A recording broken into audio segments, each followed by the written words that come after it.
Mirror's Edge holds 5 distinct scenarios. The first is Intrusion, where low difficulty environmental hurdles are there to keep you within the proverbial flow. There's an amount of execution that can be as demanding as you want to be fast, seeing as there's several valid intended routes through the cityscape. This is what you imagine when you think of Mirror's Edge. The bright blue skies, the spotless white rooftops, you can almost smell the fresh air and concrete.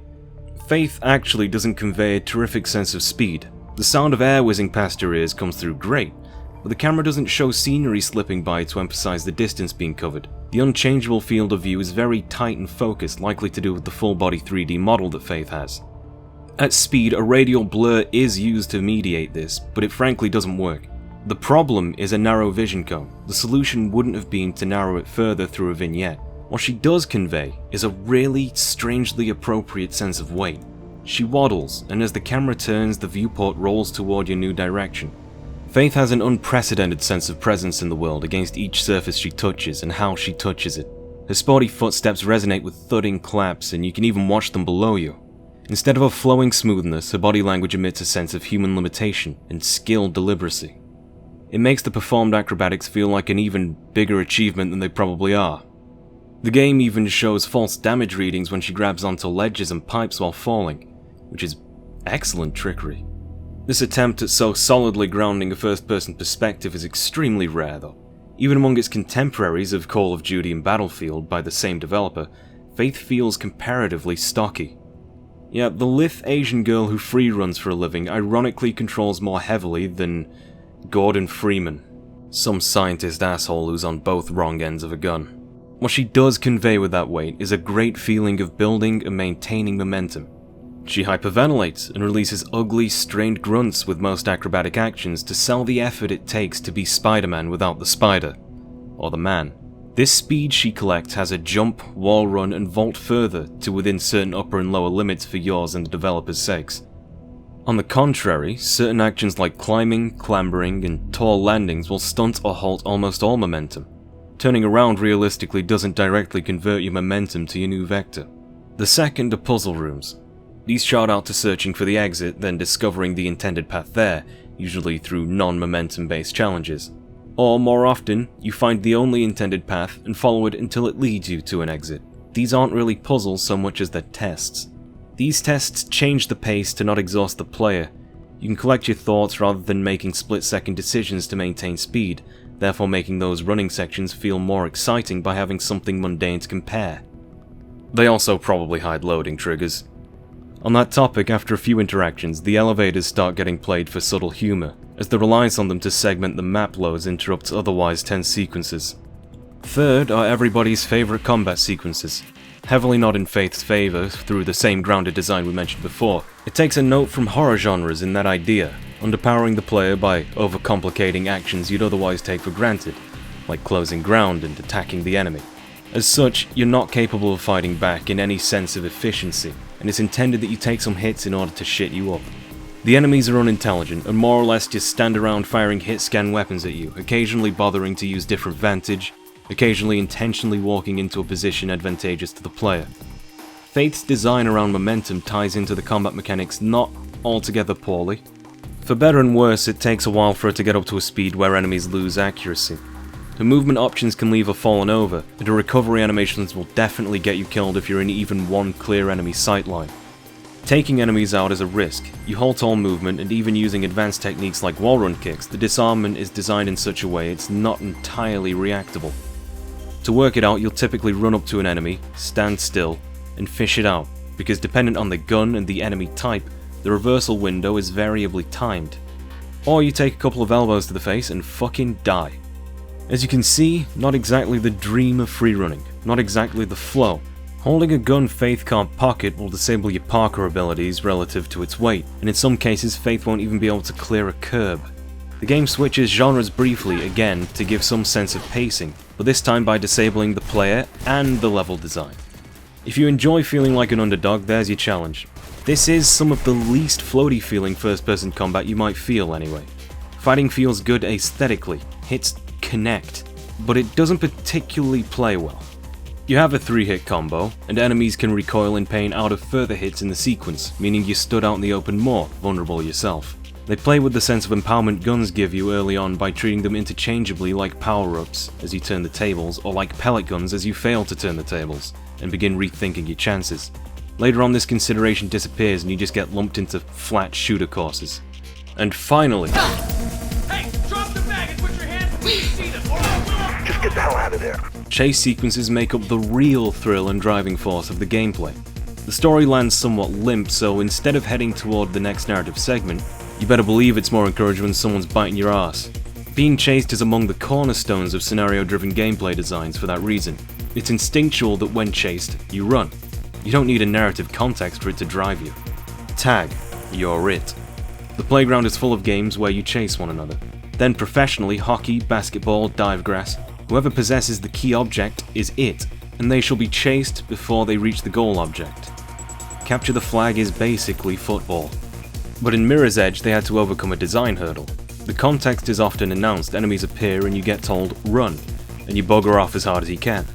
They could have stopped there, but instead they chose to make it a more filmic experience by manipulating the situation according to the player's actions, and even just manipulating the player. PACMAN is in a state of constantly being it. Metal Gear made its name by framing the chase in a grounded, intrusive context, and making the chase a fallback game mode for the failure at stealth. Later games bake chases into the scenarios, because it's just fun on its own. Grand Theft Auto was born from a bug where police chased you endlessly. Even Sonic the Hedgehog, which is maybe Mirror's Edge's closest, purest mechanical relative, has sequences where Sonic outruns a threat. It's easy for a 2D game, because the player has a general awareness of the area around themselves. You know what's behind you, and exactly how far behind it is. When we get to 3D, horror games started using sound cues to chase the player off screen. Crash Bandicoot had to make some terrible camera concessions while running away from boulders. Mirror's Edge's sell is to present free running from the first-person perspective. It was probably chosen as an aesthetic experiment and got carried forward, and I've listed a lot of reasons why already. It's a great sense of immersion, mostly down to the incredible execution on the developer's part. This introduces problems when setting stakes for chase sections, however. You only want to run at full speed forward, which makes sense, so turning around loses momentum. Ideally, if you're playing the game well, you never see what's behind you, do you? You're running from it. There's only so much the excellent sound design can do to warm the back of your head and worry. You could call the remedy they took for this a concession, but they ended up revolving the entire game around these design principles. When Faith is chased, new enemies will head her off constantly in surprising and interesting ways. Occasionally that's just them appearing on rooftops as you're blasting past. Sometimes they kick a door through in front of you. On some occasions you hear banging from behind a door they won't open because they got stuck. It's charming. The path through the level becomes generally linear. The game has timed and proximal triggers to create these little magic moments. Failing that, they'll find numerous excuses to turn you around for just a second, so you can see the black silhouettes blotting out the sharp colours in Faith's periphery. To begin with, escape sections face the enemies coming in, expecting the player to turn around and peg it. Later levels take it further, making initial escape sections a bit labyrinthian. The exits aren't immediately located. The level designers break the flow, direction, and satisfaction of the game very briefly, consistently to lend enemies credibility. Bullets are uncommonly visible, like the cops are mandated to use tracer rounds, and it's purely for the benefit of shitting you up. The city's conveniently covered in glass and types of tarp that shatter and sputter apart with the bullets behind you. In fact, many of those bullets are entirely fake, or at least have a distinctly insignificant chance of hitting you. Funnily enough, Mirror's Edge's closest presentational relative is Time Crisis. Time Crisis is the best example of the light gun genre, though it wouldn't exist without predecessors. You don't have control over your footing in Time Crisis. Richard Miller isn't a sporty tomgirl, and I don't want to steal his socks. I suppose if you put a gun in Faith's hand, it does become a more awkward stop-and-pop shooter that gives her the similar superhuman abilities of John McClane after 10 retries. There's always a voice in your ear to keep you excited. Time Crisis' logo is a bullseye, and Mirror's Edge's logo is an Asian eye. Bullseye to some, I guess. No, I'm talking about presentation. Both games came to the same conclusion on how to direct first-person cutscenes for one. Faith looks toward goal areas as she breathes in before the level starts. Richard does too, to his own goal, but often to the movement of a clock, giving urgency to his emergency. Furthermore, they use the same tools for excitement and to set stakes. Not all bullets are made to hit you, but some are almost destined to scare you or to make you put more coins in. Enemies announce themselves with canned shots. As Richard approaches areas, visibly streaming bullets inform you where the attack is coming from. He charges into the offshore castle, but as he goes deeper, people follow on from behind too, just like Faith, and they'll announce themselves in the exact same way. The issue is that Mirror's Edge's camera is so faithfully in the player's hands, not on a rail. So multiple times, Faith will run into enemies as she turns a corner, and developers expect the player's sense of danger and urgency to kick in and hide. Enemies still shoot at you from behind between the games, but accommodatingly, they're far less likely to hit Faith from behind. Their shots deflect from walls and create false stakes. In Sonic's, there's annoying momentum-killing obstacles you couldn't have foreseen, demanding you return to the level again with knowledge, execution, and foresight.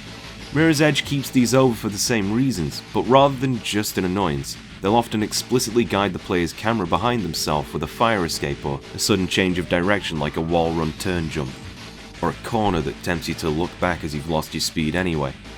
Mirror's Edge, instead, gently guides your sight with impetus from the level design.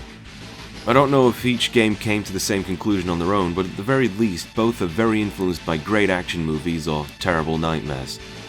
Mirror's Edge has an achievement of rich baked lighting as a consistent and brilliant mood setter, with opaque cloths and bounce lighting scattering white surfaces with each district's complementary colours.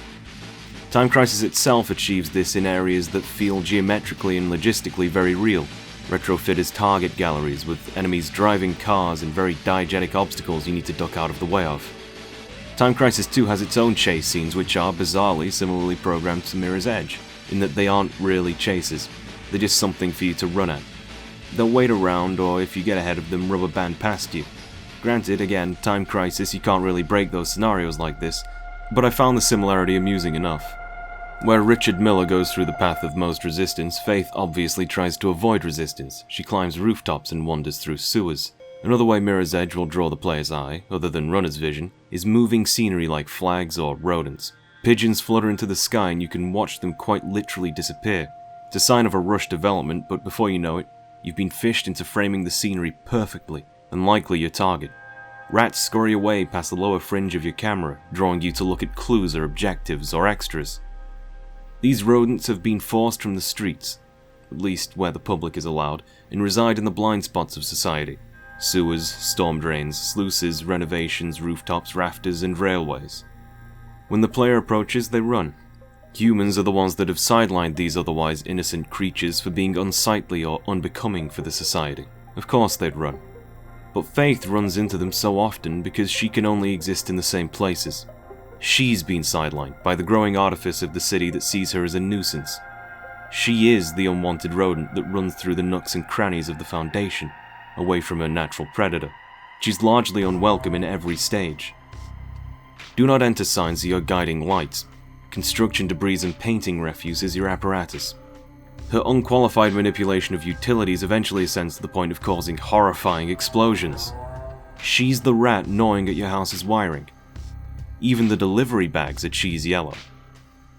The runners are notably more punkishly dressed than any other characters, but even among them, Faith is the only character in the story not dressed in anything resembling formal or stylish clothing. She's the least kempt of them, certainly. Cyberpunk as a genre centers on exceptional eccentricity in a hyperconformist world. The language of self-expression is usually in technology. Here it's the genius of free-running in a police state. It took a not unfamiliar path of having the city narrow its boundaries on what conformity is, basing its significant world events on communist China. It leads to a string of assassinations and false imprisonment, culminating in outright infighting. Eventually, the people who are trying to work against the corporatization of the city from the inside, as a cog in the machine, are rejected much in the same way Faith is. A lot is said by everyone of Mirror's Edge not having a very good story, but an excellent world. I guess I just wanted to say that the bits and pieces of thematic significance are here, but a rushed development, artistic whiplash, and hiring a third-party writer months before the first trailer made the cutscenes land clumsily, crippling the direct conveyance of the narrative. It's written for the convenience of staging gameplay sections, with twists that hardly have stakes, and large story events that are never given time, focus, or dialogue to really settle, especially toward the conclusion. Gameplay scenarios that start to contrive themselves as set pieces queue up nonsensically, as more scenes show and more bugs in the music and checkpointing system present themselves more consistently. Partially a fault of Faith's perspective, we see nothing but the infrastructure she hides among, and it matches the bare, undecorated structure of the storyline. The personal life of citizens isn't ever evidenced outside of one particularly well-humoured janitor. Faith saves her sister, but at the presumptive cost of their alternative father figures. But this isn't explored. Only Jackknife gets what's coming to him, but arguably Celeste deserves worse for her betrayal. The entire secondary cabal of runners gets used for nothing but plot conveniences and world building. We never even see the mayor's office, never mind the mayor herself. All of these and more were either left on the cutting room floor due to executive meddling, or left open to a sequel. Mirror's Edge has the strongest and most ambitious of cores in gameplay, story, and setting, but these cores weren't allowed to mature and gestate into a cohesive and satisfying whole. The end product is less than the sum of its parts, almost uniquely due to where the game was made to conform to trends or deadlines.